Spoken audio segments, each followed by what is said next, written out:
arah depan menuju ke tempat aku itu. Siapa jalan kataku kan. Terus tiba-tiba dia itu teriak-teriak gini nih, lamkatin, lamkatin gitu. Itu kan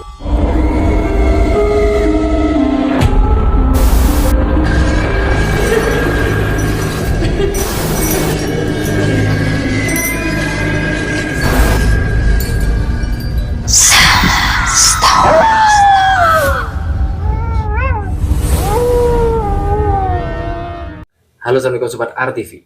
Kali ini kita berada di segmen podcast Star episode sama. Nah, sudah ada yang chat ke admin kita. Dia itu punya cerita mistis ya, dan ini pengalaman yang nyata. Langsung saja kita dengerin seperti apa.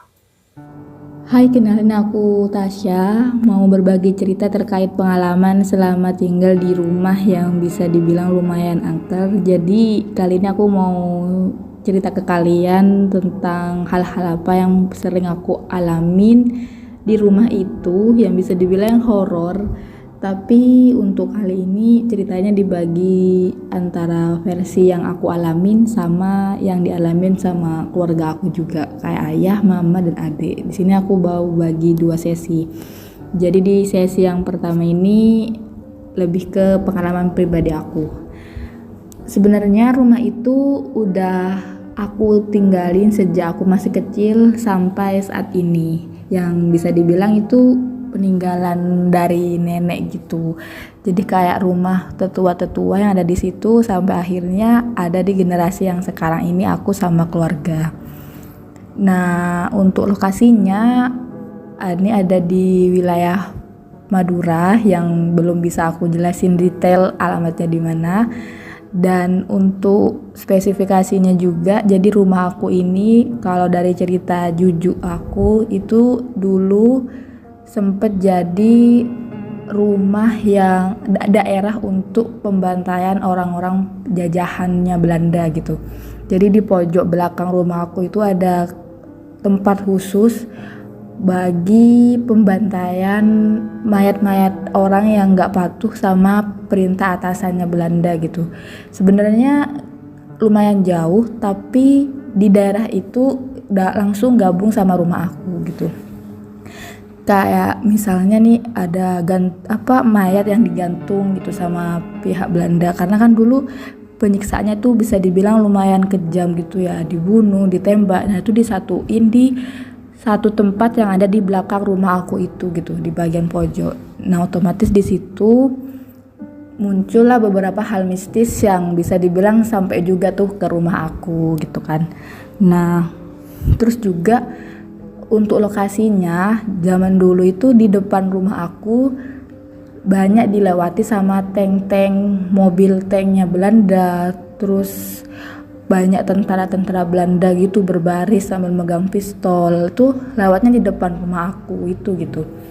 Jadi bisa dibilang rumah aku ini tuh wilayah yang strategis buat jalur lalu lintasnya para penjajahnya itu. Soalnya gini, jadi kalau misalnya keluarga, jadi kan rumah itu udah berdiri ya sejak zaman Belanda. Nah untuk sembunyi dari pihak Belanda itu, kalau katanya Juju, kita itu sembunyi di bawah tanah yang kita gali sendiri gitu. Kita gali sendiri biar gak ketahuan sama pihak Belanda sambil pakai selang biar bisa nafas tetapnya gitu. Nanti untuk makannya kita tuh makan seadanya katanya, dari keluarga-keluarga yang tetua yang menurut juju aku itu gitu. Nah mungkin waktu masih kecil dari aku sendiri masih kurang tahu detailnya gimana gitu ya. Cuma pas masa SMP, SMA itu tuh sering aku alamin kayak hal-hal yang aneh kayak nampak buat aku sendiri gitu. Jadi yang pertama itu kayak misalnya nih, kan bulan Ramadan ya, itu siap-siap buat berangkat sholat tarawih. Terus tiba-tiba mama aku kan manggil buat ayo Sya kita berangkat nih gitu ya. Terus tiba-tiba aku tuh ngeliat di belakang mama aku tuh kayak ada orang yang ngikutin juga. Loh itu orang kok nunduk kataku kan. Terus diliatin, loh kok nunduk ya, ngapain pakai baju putih gitu. Ternyata itu orang ngesot gitu, tapi gak nampak wajahnya sih, cuma kayak baju putih jalan ngesot ngikutin mama aku kaget kan ya, teriak, lah mama siapa, mama kata gue siapa, terus hilang gitu. Terus tiba-tiba dia tuh kayak terbang entah gimana, terus gak ada. Ini tuh aku itu sih yang nampak jelas banget. Nah terus dulu itu sempet kalau belajar sampai malam juga, bisa dibilang sampai jam 1 atau jam 2. Nah habis itu kalau malam itu kan sepi ya, jadi di rumahku itu ada batas kayak gang, bukan gang sih, kayak apa ya, kalau di sini bilangnya longlongan gitu ya, kayak iya kayak batas jalan gitu.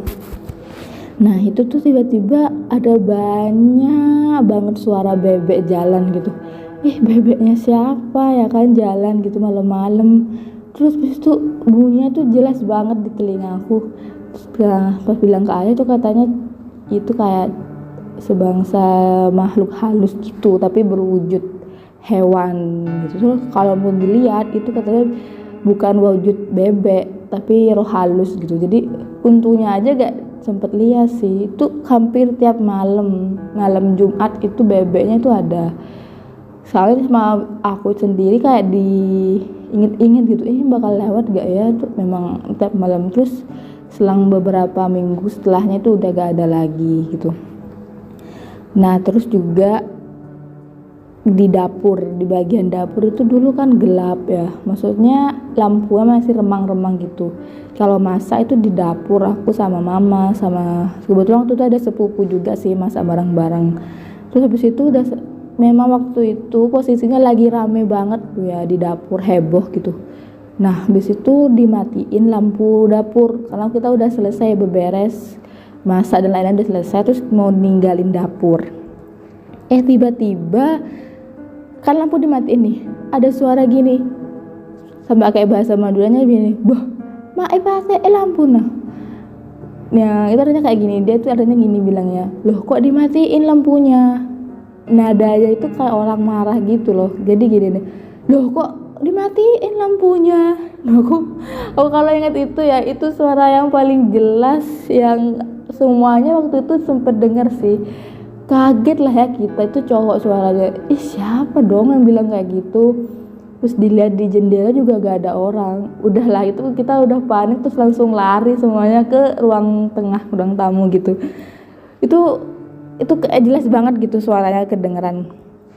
Terus juga waktu itu Juju aku meninggal ya, yang mana kebiasaan sehari-hari Juju aku itu tiap sore menjelang maghrib ada bacaan khusus gitu loh, bacaan khusus yang menjelang maghrib, yang dia bacanya tuh di bawah pohon rindang gitu di dekat sumur. Kalau gak salah bacanya tuh kayak lamkatin, wanafasin, sholawatin gitu, pokoknya ada hal-hal yang pokoknya tuh lamkatin gitu.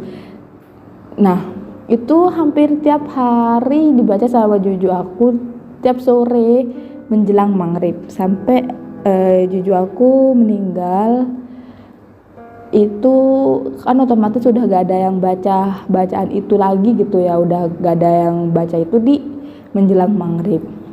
Nah posisinya aku sakit gitu, di ruang tamu aku tiduran. Karena kan kalau sakit itu kayak pikiran kita tuh bukan kosong ya, kayak udah gak fokus gitu tuh, maksudnya pikirannya kayak udah setengah sadar gitu kan kalau sakit. Nah habis itu ada posisi di pinggir jendela itu ada suara orang jalan dari arah depan ya kan, arah depan menuju ke tempat aku itu. Siapa jalan kataku kan. Terus tiba-tiba dia itu teriak-teriak gini nih, lamkatin gitu.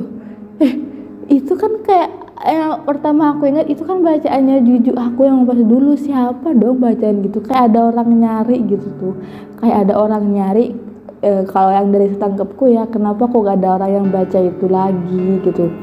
Jujur itu kaget banget, terus langsung aku sembunyi di bawah kasur karena gimana ya, udah gak ada orang terus posisinya, jadinya berharapnya tuh suaranya udah hilang gitu.